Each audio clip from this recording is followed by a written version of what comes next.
burned my life. Shame it became your office. I'm 50 years old, and until recently I was delivering pizzas in a beat-up Toyota after losing absolutely everything. Then one random delivery on a rainy December night changed my entire existence in ways I couldn't have imagined. Let me give you the full background, because you need to understand how far I fell before I could rise again. A year ago, my life was actually going pretty well. I'd spent 23 years climbing the ladder at Henderson Corporation, starting as a warehouse coordinator and working my way up to senior logistics director. I managed a team of 42 people, and we'd won Manager of the Year 3 times running. Nothing fancy, but I had a corner office overlooking the Philadelphia skyline, a house in Bryn Mawr, and genuine respect from my colleagues. People actually listened when I spoke in meetings, and my strategies saved the company millions over the years. My kids were absolutely crushing it in life. My daughter Emma was in her final year at Temple University's nursing program, pulling straight A's while volunteering at Children's Hospital every single weekend. She was the kind of kid who'd spend her Friday nights helping sick children instead of partying. My son Marcus had just made partner at McKenna & Associates at age 31, the youngest in the firm's entire history. We had Sunday dinners twice a month at my place, where Emma would pass the mashed potatoes and tell me I needed to start dating again because 50 was still young these days. I'd laugh and say I was focused on my work, and after their mother, I'd had enough excitement for one lifetime. Marcus would crack jokes about their mom trying to convince us to invest in pyramid schemes years ago. We could actually joke about it by then. I'd been divorced from Sandra for 8 years by this point.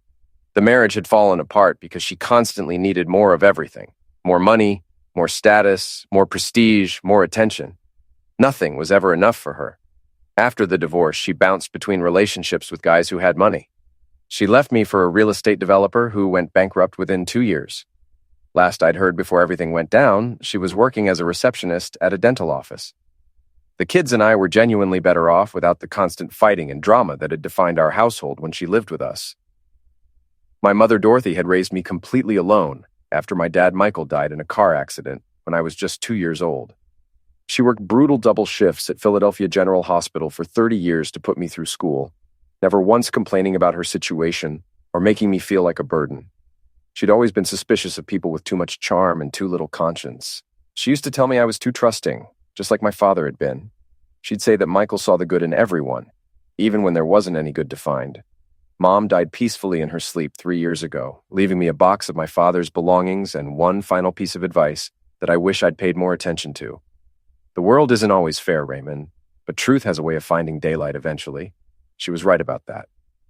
Then came the annual company gala last June. Henderson Corp always went completely overboard for these events, renting out the Four Seasons ballroom, bringing in celebrity chefs, open bar with top-shelf everything, making everyone feel like royalty for one night. I was standing with my team actually enjoying myself and laughing at someone's story when my boss, Richard Henderson, approached with a woman on his arm. Richard was this larger-than-life billionaire personality who commanded every room he entered. He had that voice that made boardrooms go silent. He boomed out that he wanted me to meet his fiancée properly. When the woman turned around, my blood turned to absolute ice. It was Sandra standing there in a designer gown that probably cost more than I made in a month, covered in diamonds that caught the light, wearing that familiar predatory smile I remembered too well. Richard acted like it was completely normal and even amusing that his fiancée was my ex-wife. Small world, right? Sandra suggested we should all have dinner sometime, like mature adults. The way she said it made my jaw clench. She said she'd love to hear how the kids were doing, like she hadn't missed 8 years of birthdays, graduations, holidays, and every other milestone. I forced a smile, made my excuses, and got out of there as quickly as possible. My assistant Janet found me on the balcony later trying to compose myself. She asked if I was okay because that looked rough in there. I told her it was fine, just ancient history. She said if I didn't mind her saying so, I should be careful because that woman looked at me like a cat who just spotted a wounded mouse. Janet was absolutely right, but I didn't realize how right until it was way too late. Over the following weeks, Sandra started appearing everywhere at work. She'd drop by to have lunch with Richard and always made sure to stop by my department to say hello. She'd attend meetings she had absolutely no business being in, sitting next to Richard, whispering in his ear while looking directly at me. It was psychological warfare, and I knew it, but I couldn't do anything about it. What was I going to do? Tell my billionaire boss that his fiancée was making me uncomfortable? During one of our Sunday dinners about a month into this nightmare, Marcus noticed something was seriously wrong. He said I looked exhausted and asked what was going on. When I told him and Emma that Richard's fiancée was their mother, Emma literally dropped her fork onto her plate. Marcus immediately went into full lawyer mode and told me to document absolutely everything because this felt like major trouble brewing. He said I should be keeping a record of every interaction, every meeting, every time Sandra showed up. My mother Dorothy would have seen this coming from a mile away. She'd always been suspicious of people like Sandra, people with too much charm and too little conscience. She used to say I was too trusting, just like my father was. Thomas saw the good in everyone even when there wasn't any good to find. Looking back now with perfect hindsight, I should have listened to Marcus. I should have seen the trap Sandra and Richard were methodically setting for me. But I believed in the system, in hard work, in meritocracy, in the idea that doing your job well and keeping your head down was enough protection. I was completely wrong about all of it. The destruction of my entire life happened in exactly 72 hours, and it started with a phone call at 7:30 on a Monday morning in September. It was Carol Patterson from HR, and her tone made my coffee taste like ash in my mouth. She said I needed to come to Human Resources immediately, not in an hour, not after my morning meeting, but immediately. The walk to that office felt like a funeral march. I knew something terrible was about to happen, but I couldn't imagine what. Carol sat behind her desk with 2 security guards positioned at the door like I was some kind of threat. A stack of papers lay between us on the desk like an accusation waiting to happen. She told me there had been a serious allegation of theft. $2 million of inventory was missing from Warehouse 7. The digital access logs showed my override codes were used every single time items were diverted. I told her that was completely impossible because I hadn't been in Warehouse 7 in 3 months. She said the record showed otherwise. 47 separate diversions over the past 90 days, all with my digital signature and my supposed login times. I reviewed the papers with hands that were shaking so badly I could barely hold them. There was my access code, my digital signature, even specific login times showing me supposedly accessing the system at 2 a.m., 3 a.m., 4 a.m., all hours when I was home asleep in my bed. I told her this was fabricated, someone had forged all of this. Check the security cameras, they'd prove I wasn't physically there during any of these times. Carol's expression didn't change at all. She said the cameras had malfunctioned during all relevant time periods. The backup system had also mysteriously failed. How convenient, right? She said Richard wanted this handled quietly. If I resigned immediately and signed a non-disclosure agreement, there wouldn't be criminal charges filed. They were giving me a way out. I told her I wanted my lawyer because I wasn't signing anything. Carol said that was my choice, of course, but Richard was hoping to avoid embarrassing my family. Didn't Marcus just make partner at McKenna and Associates? It would be a real shame if they learned their newest partner's father was a thief. The threat couldn't have been clearer if she'd written it on the wall in permanent marker. I stood up and said I wasn't resigning for something I absolutely didn't do. She told me then I was suspended effective immediately and security would escort me out of the building. No chance to get my personal belongings, no chance to say goodbye to my team, nothing. The walk of shame through the office I'd helped build for 23 years was the longest walk of my entire life. 42 faces of people I'd mentored and worked alongside watching as security marched me out like a common criminal. Janet was openly crying at her desk. Dennis from accounting wouldn't even meet my eyes. People I'd had lunch with 1,000 times suddenly found their computer screens fascinating. Tuesday brought the police to my front door. 6 officers arrived with a warrant, tearing through my house room by room and confiscating my computers, my files, my phone, everything. Mrs. Henderson next door watched from her window as they led me out in handcuffs for the neighbors to see. Emma called me sobbing from her dorm asking what was happening, her voice breaking with fear. I told her it was just a misunderstanding and not to worry, but I was lying through my teeth. By Wednesday, it was abundantly clear this was no misunderstanding at all. Every major logistics company in the entire tri-state area had received a detailed email from Henderson Corp. About my integrity issues and ongoing criminal investigation for corporate theft.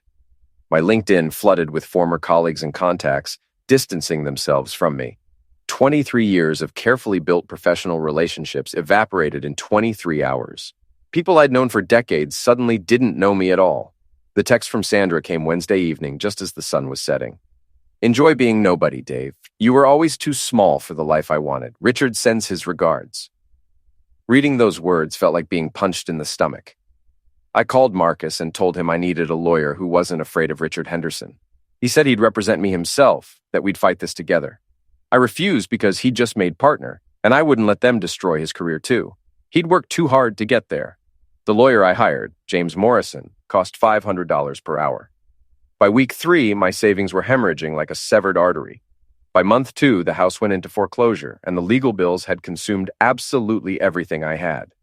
We were no closer to proving my innocence. Richard Henderson had an army of corporate attorneys, and they buried us in endless paperwork, motions, continuances, delays.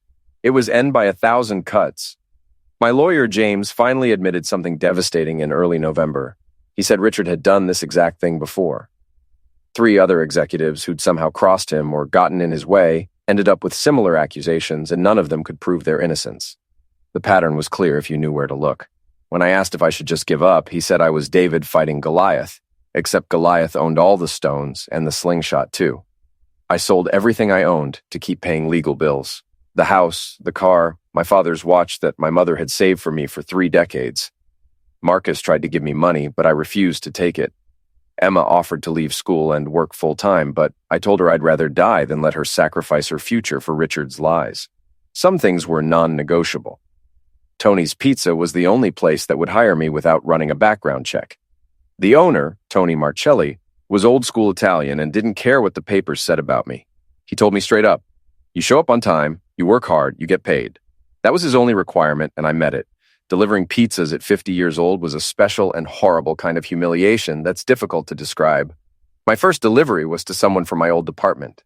The look of pity and embarrassment on their face was absolutely crushing. The second delivery was to a neighbor who couldn't even make eye contact with me. The third was to one of Sandra's friends from our married days who actually laughed when she saw me standing there in a pizza delivery jacket and tipped me a condescending $20 bill like I was some charity case she was helping. One night, I was stopped at a red light around 8 p.m. when Dennis from accounting pulled up beside me in his BMW. He saw the illuminated pizza sign on top of my beat-up car and rolled down his window. He said everyone at the company knew Richard's accusations were complete garbage, but nobody would cross a man who practically owned half the city. His real estate holdings, his political connections, his power, it was all too much. People had mortgages and families to protect. For 3 solid months, I delivered pizzas and lived in a tiny studio apartment that smelled like mildew and had a radiator that clanked all night. I avoided places where I might run into people from my old life. The man who'd successfully run logistics for a billion-dollar corporation now worried about whether he had enough gas money to finish his shift. I'd stopped fighting back because pride was a luxury I couldn't afford anymore. I thought I'd accepted my fate as a nobody, exactly like Sandra had said in her text. Then came that December night that changed absolutely everything. The order was for 1247 Beacon Hill Drive in the wealthy part of town. A large pepperoni with extra cheese. Totaled $23.50, including delivery. These rich neighborhood deliveries usually meant decent tips, sometimes enough to cover my gas for the entire night or even help with groceries. The December rain was hammering my windshield as I pulled up to this massive colonial house with white columns. I grabbed the insulated bag and ran through the downpour. My Tony's Pizza jacket was completely useless against the freezing rain that soaked through to my skin. When the old man opened the door, he literally fell to his knees right there on his doormat. I thought he was having a heart attack or a stroke. Then he said my father's name, Michael Grant, and my entire world tilted off its axis. He kept saying, "Dear God," over and over, his voice breaking with emotion, his hands trembling as he reached toward me. He said I was Michael Grant's son, that he knew because I had the same eyes. The same jawline, that slight crook in the nose. I looked exactly like my father when he was young. The old man's eyes filled with tears, and he told me he'd been searching for me for 30 years. 30 years. I stepped back, confused and honestly a little concerned for his mental state. I asked how he knew my name. My heart was racing, and nobody had talked about my father in years. He died when I was 2, and my mother had taken most of his memories to her grave 3 years ago. I barely knew anything about the man. The old man struggled to his feet, saying his name was George Parker and he'd been my father's business partner. They started a company together back in 1982, and my father owned 50% of it. George grabbed my arm with surprising strength for a 78-year-old and literally begged me to come inside. He said what he was about to show me would change everything about my life. I should have left right then. I had 3 more deliveries getting cold in my car. I was already running behind schedule, and this seemed crazy. But something in his voice, this desperate mixture of joy and urgency, made me follow him into his house. The living room looked like a museum dedicated to the past. Black and white photographs covered every surface and wall. Documents in frames lined the walls, and boxes of papers sat stacked in corners collecting dust. The pizza bag dropped from my numb fingers as George grabbed a specific photograph from the mantel with shaking hands. He showed me 2 young men in hard hats and work clothes standing in front of a massive tract of empty swampland. That was my father and George the day they signed the incorporation papers for Parker Grant Developments. My throat went completely dry. My father looked exactly like me at 25, down to the slight scar above his left eyebrow that I'd gotten from falling off my bike as a kid. George explained, his words tumbling out like a dam had burst after 30 years. He and my dad met at a construction site in Jersey. They were both foremen, both dreamers who spent lunch breaks talking about making it big someday, about building something that actually mattered in the world. Then the riverside land came up for auction, 60 acres of swampland that nobody wanted. Worthless wetlands 30 miles from the city. He pulled out a yellowed document, the original incorporation papers for Parker Grant Developments. My father had scraped together $50,000, his entire life savings plus a loan against my parents' house. George matched it dollar for dollar. They were equal partners, 50 split on everything. Everyone they knew laughed at them. Who builds on swampland 30 miles from anywhere? My mother never mentioned any of this, I said, my voice hoarse. George nodded sadly and said that's because they failed, or thought they did. The city rejected their development permits 6 times. The environmental board said the land was protected wetlands and couldn't be developed. My father was devastated. He'd risked everything, mortgaged our family's entire future on this dream. 2 months later, he died in that car accident on Route 76, thinking he'd ruined my mother's life and mine before I was even born. George's eyes filled with tears as he continued. He went to the funeral, and my mother was 8 months pregnant with me, completely broken by grief. When George tried to explain about the company and the partnership, she screamed at him to get out. She said she never wanted to hear about Michael's failed dreams again. She moved away right after I was born, covering her tracks deliberately. George hired private investigators, but my mother, Dorothy, was determined to disappear. He walked to a filing cabinet and pulled out folder after folder, decades of documentation. Then he told me what changed everything. 6 months after Michael died, the state announced a new technology corridor initiative. Suddenly, their worthless swampland was prime real estate. The permits were approved overnight. But George couldn't find me or my mother to tell us the good news. So I asked if he developed it alone. George shook his head firmly. He said he developed it for both of them, always. Every contract, every lease, every single decision. He asked himself what Michael would want. He put my father's 50% in a trust, collecting rent, accumulating interest, waiting for the day he could find Michael's son and give him his inheritance. George showed me lease agreements going back decades, bank statements, meticulous records of every transaction, 30 years of perfect record keeping. Google built their East Coast headquarters on Lot 15. Microsoft was on Lot 23, 3 major hospitals, 47 office buildings, 2 shopping centers, all paying monthly rent to Parker Grant Developments. The numbers were absolutely staggering. He opened a recent bank statement and pointed to the number at the bottom, $823 million. That was my father's accumulated share as of today.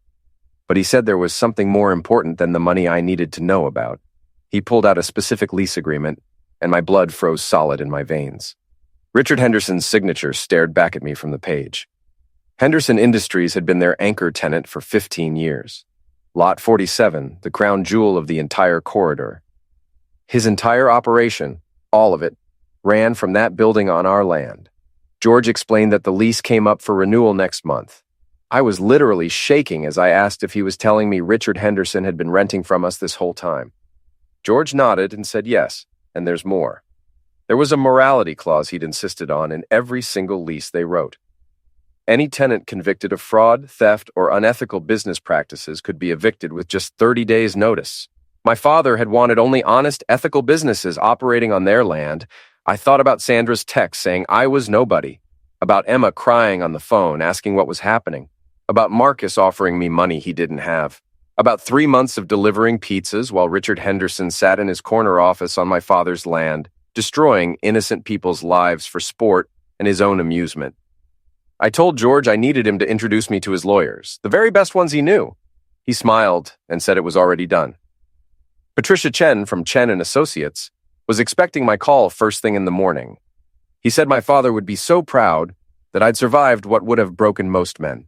I told him I hadn't survived yet, but Richard Henderson was about to learn what it feels like when the ground shifts beneath your feet. The lawyers confirmed everything within one intense week. Patricia Chen's team worked around the clock, verifying every single document, establishing my inheritance beyond any legal doubt, and most importantly, reviewing every lease agreement on Parker Grant property with a fine-tooth comb. The morality clause George had insisted on was ironclad, written in language so precise that even Richard Henderson's army of corporate lawyers couldn't dispute it. Patricia explained that I didn't just own the land under Henderson Industries. I owned the leverage to completely destroy him. His entire operation depended on that specific location. The specialized manufacturing equipment alone would cost over $50 million to relocate to a new facility, and that's if he could even find suitable space, which would take months or years. I asked how soon we could move forward with this. She said we already had. She'd filed all the paperwork establishing my ownership and sent formal notice that I'd be personally reviewing all lease renewals going forward. Richard's attorneys had been calling her office nonstop ever since the notice arrived. My phone buzzed with Sandra's number. I let it ring out. The following morning, I sat in my beat-up Honda outside Henderson Industries, holding the folder that contained Richard's entire future in my hands. The building towered 40 stories above me, all glass and steel and modern architecture built on top of my father's dream. The security guard who used to wave me through every single morning now looked right through me like I was invisible. But that was about to change in approximately 30 minutes. My phone rang again. This time I answered it. Sandra's voice was tight with barely controlled panic. She said Richard was completely freaking out about some lease issue and his lawyers were saying something about ownership changes on Lot 47. She asked if I would know anything about this situation. I told her actually yes, I did know about it. Her new landlord wanted to discuss Richard's recent business practices in detail. The meeting was in 20 minutes. She could tell Richard that the boring man she'd left, the nobody, now owned the ground his entire empire sat on.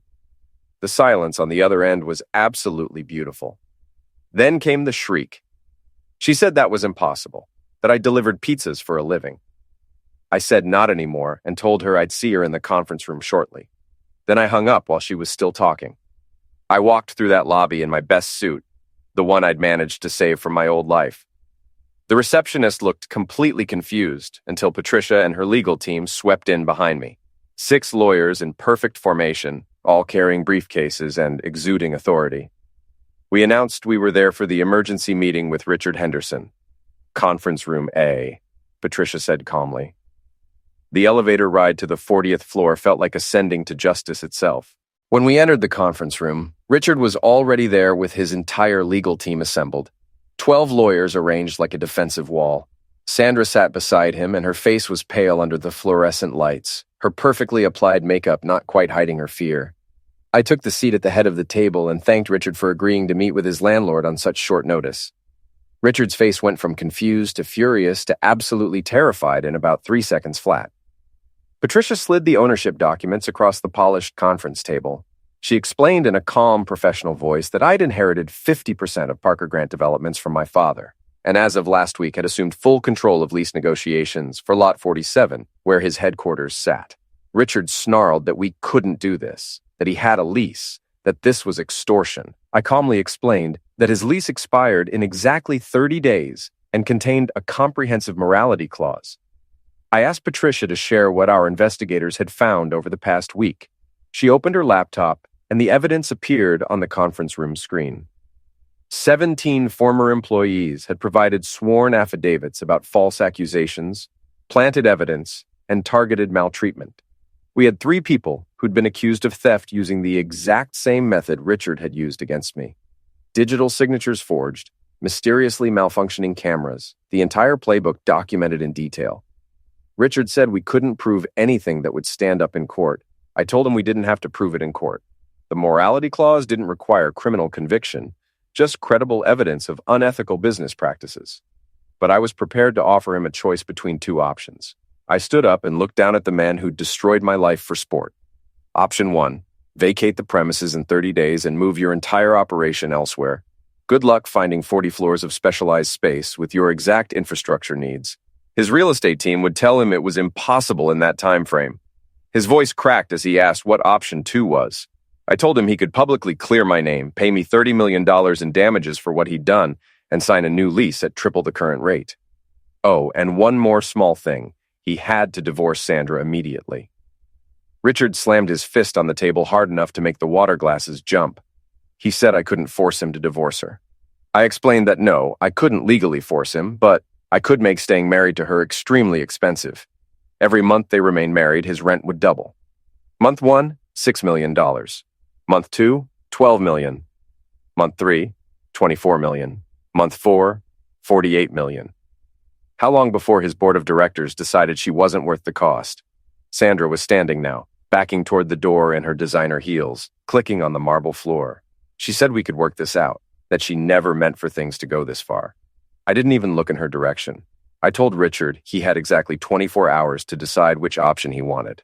After that deadline passed, I'd start the formal eviction process and go public with everything we documented. His lead attorney leaned over and whispered urgently in his ear. The color drained from Richard's face as he fully realized his billion-dollar empire stood on land I now controlled completely. Patricia added that I was actually being quite generous given the circumstances. We could evict him today based solely on what we documented, but I was giving him options and time to make a decision. As I turned to leave the conference room, I stopped at the door and told Richard to thank Sandra for me for that text about me being nobody. It had been extremely motivating during the difficult months. Richard chose to fight the eviction. He lost spectacularly in every possible way. Within 48 hours of our meeting, his board of directors called an emergency session. Patricia had made sure they received copies of every sworn affidavit, every piece of evidence, every documented case of Richard's systematic destruction of innocent employees over many years. The pattern was undeniable. The Philadelphia Inquirer got an anonymous tip about the whole story, and suddenly Richard Henderson wasn't the brilliant CEO anymore. He was the billionaire who destroyed working families for sport and entertainment. The corporate statement they released read that Richard had decided to pursue other opportunities, but everyone in the entire city knew the real truth. The board had given him two simple options: resign quietly or be fired publicly. He chose to slink away with whatever dignity he had left, which wasn't much. The divorce papers were filed within a week. Turns out, when you marry someone specifically for their money and power, and the money suddenly disappears, so does the marriage. Sandra sent dozens of texts, each more desperate than the last, begging me to talk to her, to give her another chance. She even showed up at Tony's Pizza one night while I was working. I still delivered pizzas on Friday nights, even though I absolutely didn't need the money anymore. Tony had given me dignity and a job when the rest of the world had written me off completely, and that loyalty meant more to me than any corporate title ever could. Some debts can't be repaid with money. Sandra stood in the rain outside the restaurant, looking nothing like the confident woman who destroyed me 6 months earlier. She begged for just 5 minutes of my time. I walked past her to my car and told her that her order would be ready in 15 minutes if she wanted to wait inside. She said she was sorry and asked if that was what I wanted to hear. I stopped and turned around. I told her no, she wasn't sorry for what she actually did to me. She was sorry she got caught. She was sorry the money was gone. She was sorry she'd backed the wrong person. Her pizza would be $23, 50 cents total. She threw the money at me and left crying. That was the last time I ever saw Sandra. The 17 former employees Richard had systematically destroyed over the years each received $2 million from the settlement fund we established. Dennis, from accounting, who'd been forced out 3 years earlier on completely false charges, cried when he got the call. He told me I hadn't just saved myself, I'd saved all of them and their families. George Parker became the grandfather I'd never had. We spent countless evenings going through my father's old papers, learning about the man I'd never known. Michael Grant had been a dreamer, But more importantly, he'd been a man who believed business should lift entire communities up, not destroy them for profit. George told me something my father always used to say. Wealth without purpose is just paper, but wealth with purpose can change the world. Those words became my guiding principle.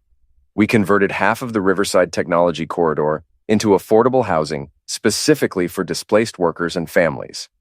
We launched the Michael Grant Foundation with a $100 million endowment dedicated to helping families affected by corporate retaliation and false accusations. In just the first year, we helped over 300 families get back on their feet and rebuild their lives. Emma graduated debt-free with honors and now runs the medical clinic we built in North Philadelphia, providing completely free healthcare to families who can't afford insurance. At the ribbon-cutting ceremony, she told me that falling down doesn't define you. Getting back up does. Marcus started his own law firm specializing in defending employees against corporate maltreatment and retaliation. His very first case was pro bono, defending a janitor who'd been accused of theft by his employer using the same tactics. We won that case decisively. The janitor's young daughter sent me a hand-drawn thank you card that sits on my desk next to my father's picture.